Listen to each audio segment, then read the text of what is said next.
Assalamualaikum warahmatullahi wabarakatuh. Sebelumnya yang terhormat kepada Bapak Ahmad Lutfi SEMM selaku dosen pembimbing juga dosen pengampu pada mata kuliah Seminar Manajemen Keuangan. Perkenalkan, nama saya Fauzani Dwi Rasmawati dengan NIM 21101050263 dari Program Studi Manajemen Program Sarjana Fakultas Ekonomi dan Bisnis di Universitas Pamulang. Di sini saya ingin mempresentasikan hasil penelitian saya yang berjudul determinasi profitabilitas yang dipengaruhi oleh likuiditas, aktivitas, dan solvabilitas pada PT Jaya Real Property Tbk periode 2015 sampai 2024. Di sini ada latar belakang. Di tengah pesatnya perkembangan era digitalisasi, dunia bisnis dituntut untuk bertransformasi secara menyeluruh, tidak hanya dalam aspek teknologi tetapi juga dalam mengelola keuangan dan strategi perusahaan. Pada PT Jaya Real Property Tbk dipilih sebagai objek strategi perusahaan, PT Jaya Real Property Tbk dipilih sebagai objek penelitian karena merupakan salah satu pengembangan properti terbesar dan paling dikenal di Indonesia, khususnya pada periode 2015 sampai 2024. Menjadi waktu yang penuh tantangan dan dinamika, mulai dari pertumbuhan ekonomi, krisis akibat pandemi COVID-19, hingga pemulihan dan restrukturisasi bisnis. Selama periode tersebut, kinerja keuangan PT Jaya Real Property menunjukkan fluktuasi, khususnya pada indikator profitabilitas, seperti return on asset yang sempat menurun tajam namun kembali pulih menjelang akhir periode. Dan di sini ada rumusan masalahnya. Yang pertama, apakah terdapat pengaruh antara likuiditas terhadap profitabilitas secara parsial pada PT Jaya Real Property Tbk tahun 2015 sampai 2024? Kedua, apakah terdapat pengaruh antara aktivitas terhadap profitabilitas secara parsial pada PT Jaya Real Property Tbk tahun 2015 sampai 2024? Yang ketiga, apakah terdapat pengaruh antara solvabilitas terhadap profitabilitas secara parsial pada PT Jaya Real Property Tbk tahun 2015 sampai 2024? Yang keempat, apakah terdapat pengaruh likuiditas, aktivitas, dan solvabilitas secara simultan terhadap profitabilitas pada PT Jaya Real Property Tbk tahun 2015 sampai 2024?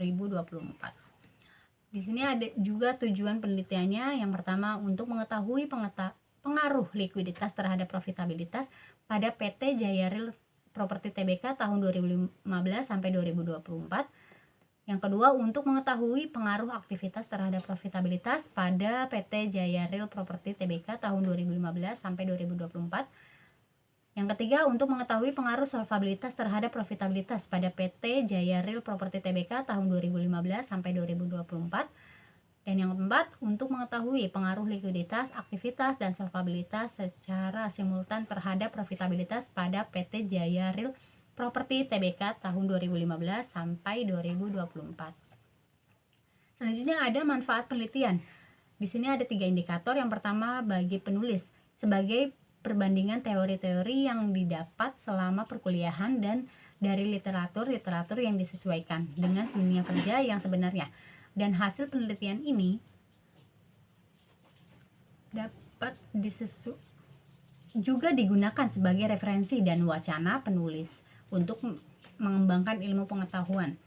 Yang kedua, bagi perusahaan, yaitu digunakan sebagai bahan evaluasi untuk manajemen PT Jaya Real Property Tbk dalam menyusun strategi keuangan yang optimal, khususnya terkait pengelolaan likuiditas, efisiensi, aktivitas, dan struktur pendanaan agar dapat meningkatkan profitabilitas secara berkelanjutan.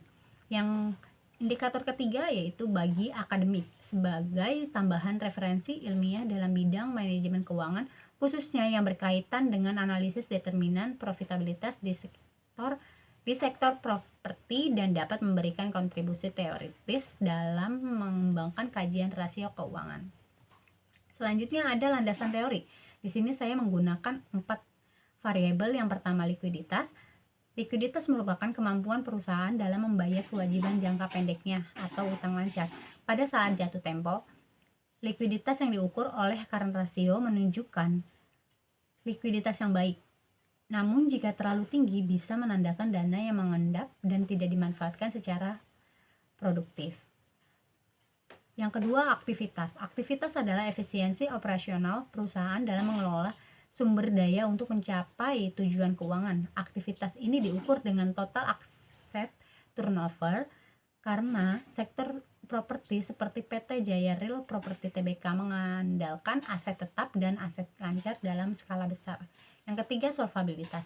Solvabilitas adalah kemampuan perusahaan dalam memenuhi seluruh kewajiban keuangannya baik jangka pendek maupun jangka panjang dengan menggunakan seluruh aset yang dimilikinya. Solvabilitas ini diukur dengan debt to equity ratio dengan menunjukkan seberapa besar pembiayaan perusahaan berasal dari utang dibandingkan dengan modal sendiri. Yang keempat ada profitabilitas. Profitabilitas adalah standar keuangan yang digunakan oleh para investor maupun analis untuk melakukan kalkulasi potensi laba relatif yang bisa dihasilkan suatu perusahaan pada biaya operasi, pendapatan, neraca, aset neraca, dan ekuitas. Profitabilitas ini diukur dengan return on asset, menunjukkan seberapa efektif perusahaan mengelola asetnya secara keseluruhan. Selanjutnya ada hipotesis penelitian. Di sini terdapat dua variabel bebas dan terikat. Yang pertama, variabel bebas atau variabel independen terdapat likuiditas, aktivitas, dan solvabilitas. Dan untuk variabel terikat atau variabel independen yaitu profitabilitas. Di sini dapat dilihat H1-nya pengaruh likuiditas terhadap profitabilitas, H2-nya pengaruh aktivitas terhadap profitabilitas, H3 pengaruh solvabilitas terhadap profitabilitas, H4-nya pengaruh likuiditas, aktivitas, dan solvabilitas terhadap profitabilitas. Selanjutnya ada teknik analisis data. Teknik analisis data yang digunakan dalam skripsi ini meliputi beberapa uji statistik. Di antaranya ada statistik deskriptif untuk menggambarkan keadaan data secara umum. Kedua, uji asumsi klasik meliputi uji normalitas, uji multikolinearitas, uji heteroskedastisitas, dan uji autokorelasi untuk memastikan data memenuhi asumsi dasar regresi linear. Yang ketiga, analisis regresi linear berganda untuk melihat pengaruh variabel independen. Terdapat likuiditas, aktivitas, dan solvabilitas. Terdapat variabel dependen yaitu profitabilitas. Yang keempat, analisis koefisien determinasi untuk mengukur seberapa besar variasi dari variabel dependen yang dapat dijelaskan oleh variabel independen.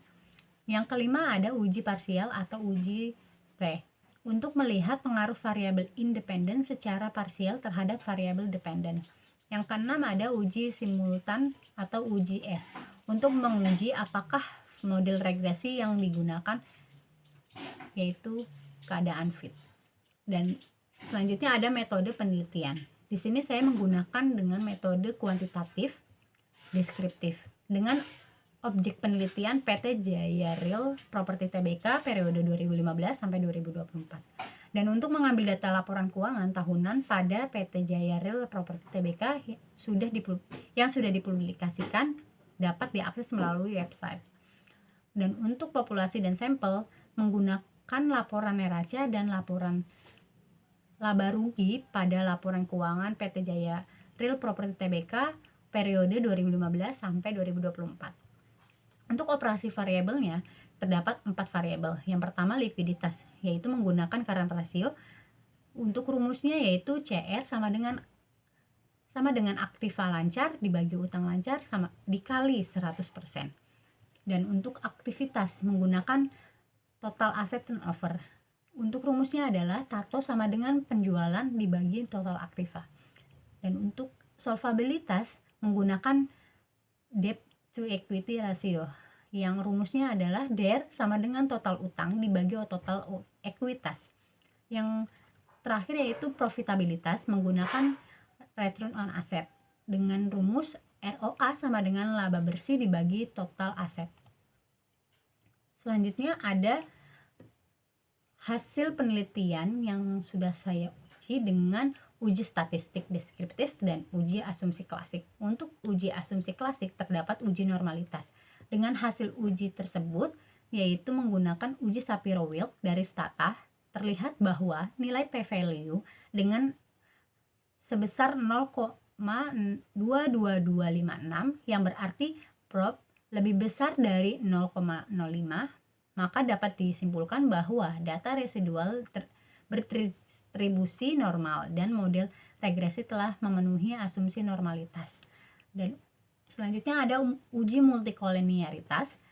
Hasil dari uji tersebut, nilai VIF variable current ratio X1 sebesar 1,03, total asset turnover X2 sebesar 7,97, dan debt to equity ratio X3 sebesar 7,99, di mana nilai tersebut kurang dari 10, dan nilai 1 per VIF variable current ratio X1 adalah sebesar 0,9711676, total asset turnover X2 sebesar 0,125414, dan debt to equity ratio X3 sebesar 0,125108, di mana nilai tersebut kurang dari 0,10. Dapat disimpulkan bahwa tidak ada masalah dalam multikoliniaritas pada model ini sehingga regresi dapat digunakan. Untuk uji asumsi klasik selanjutnya ada uji heterokedastisitas.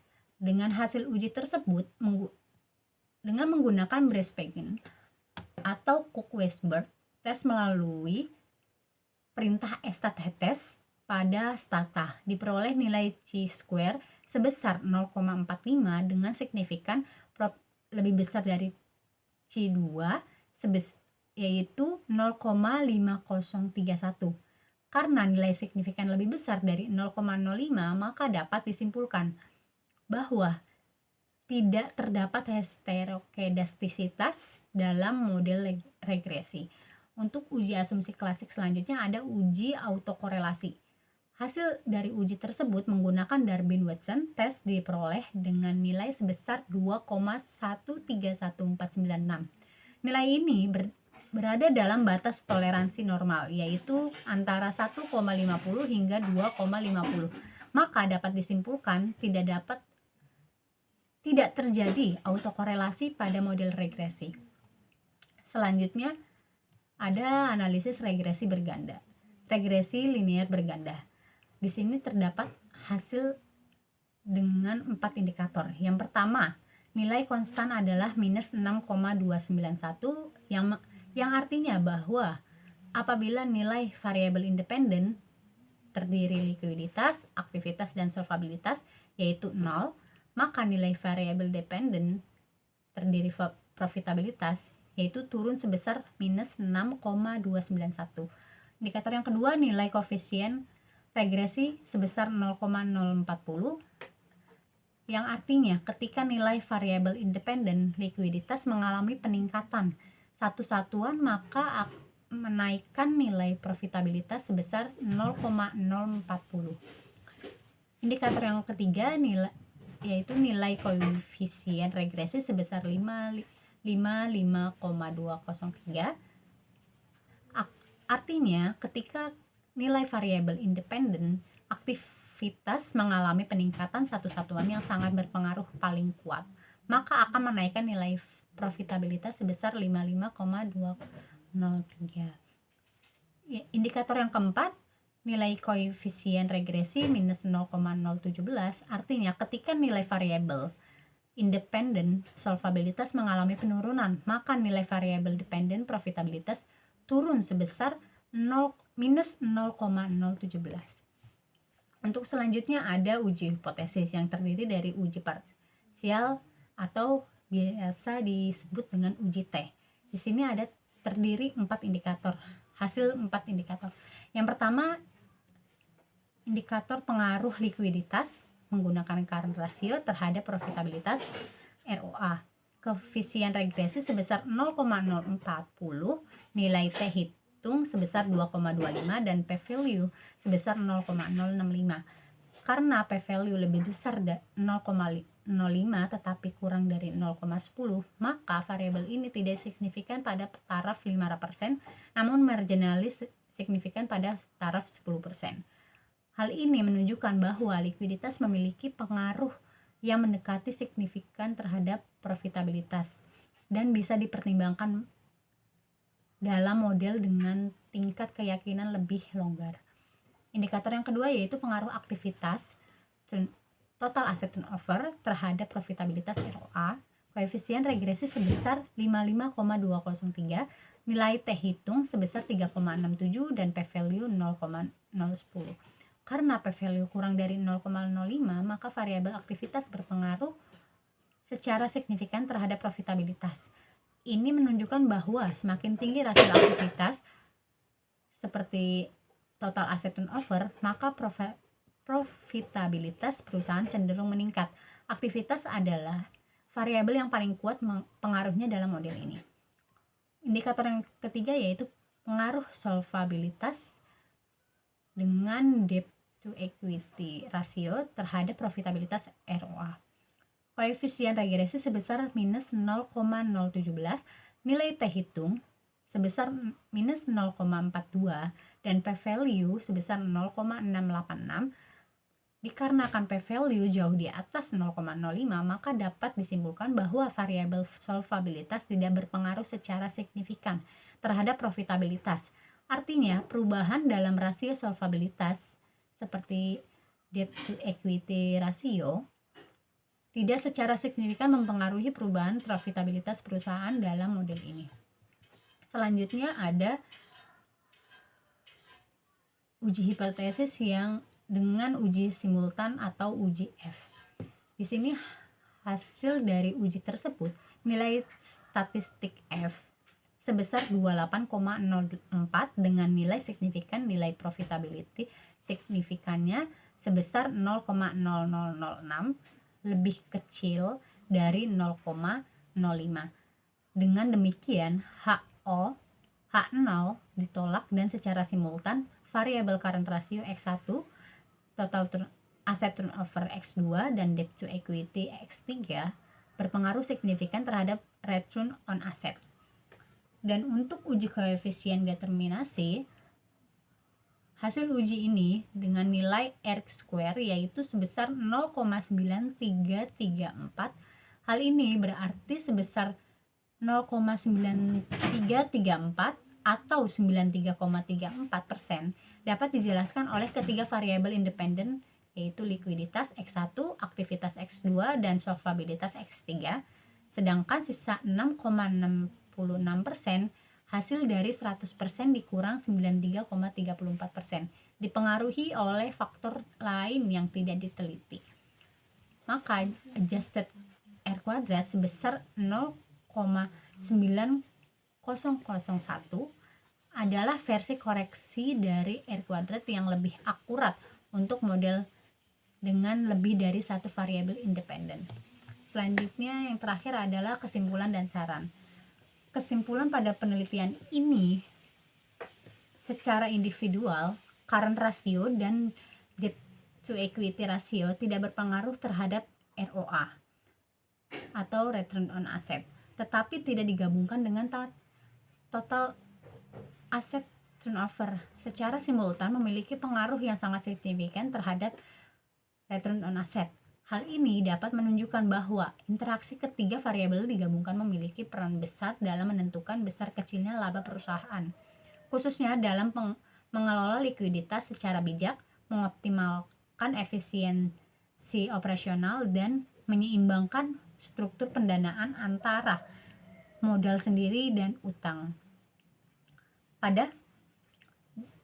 Untuk saran pada penelitian ini, khususnya kepada PT Jaya Real Property Tbk, disarankan untuk mengelola likuiditas secara efisien agar tetap mampu memenuhi kewajiban tanpa menahan kas berlebih. Perusahaan juga perlu meningkatkan efisiensi pengguna aset karena aktivitas operasional terbukti paling dominan mempengaruhi profitabilitas. Selain itu, struktur utang perlu dikendalikan agar tidak menurunkan laba akibat beban bunga yang tinggi. Dengan menyusun strategi keuangan yang terintegrasi antara likuiditas, aktivitas, dan solvabilitas, perusahaan dapat menjaga stabilitas keuangan dan meningkatkan profitabilitas secara berkelanjutan. Sekian dari pemaparan hasil penelitian saya. Semoga bermanfaat bagi yang mendengarkan, dan sebelumnya terima kasih kepada